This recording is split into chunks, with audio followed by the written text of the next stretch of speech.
Fish and chips naman yung aking lulutuin ngayong araw. Alam nyo ba guys na sobrang sarap nito? Kasi nga ito po yung madalas kong orderin kapag kumakain ako sa mga fast food. Kaya naman ituturo ko na rin po sa inyo kung paano po ito gawin. Kaya let's go!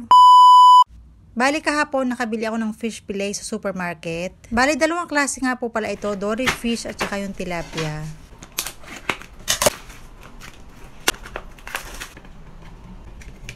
Bago ko nga po pala ito timplahan ay lalagyan ko muna ito ng lemon. Pwede rin po kayong gumamit ito ng kalamansi guys kung walang lemon para syempre matanggal yung lansa ng ating isda.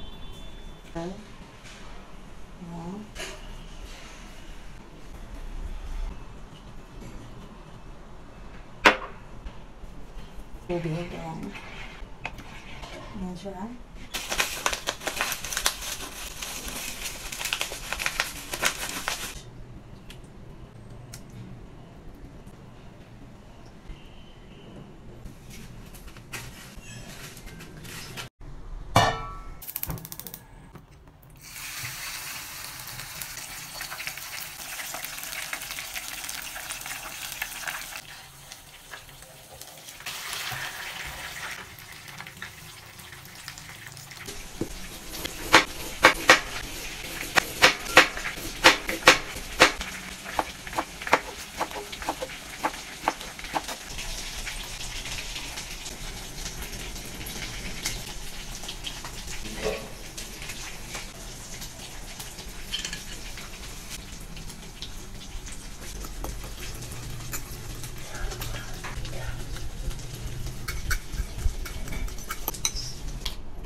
At eto na, luto na yung ating fish and chips. Huwag din natin patagalin kasi masarap nung kainin guys kapag mainit pa. Masarap din po itong aking nagawang dipping sauce. Garlic mayo with chili sauce. O diba hindi mo kaya? Sobrang sarap po talaga nito guys. Kaya naman itry nyo na rin po. Madaling gawin and mura lang din po yung magagastos natin dito. At kapag nakapagluto ka na rin po nito ay feeling mo po ay para ka na rin pong nakakain sa restaurant. Syempre ang maganda pa dito ay makaka-make sure tayo na malinis yung ating kakainin at syempre makakatipid na tayo. Kaya naman ano pang hinihintay mo, itry nyo na rin po dahil magugustuhan po ito ng kahit na sino. Salamat sa panonood. Bye-bye! Okay.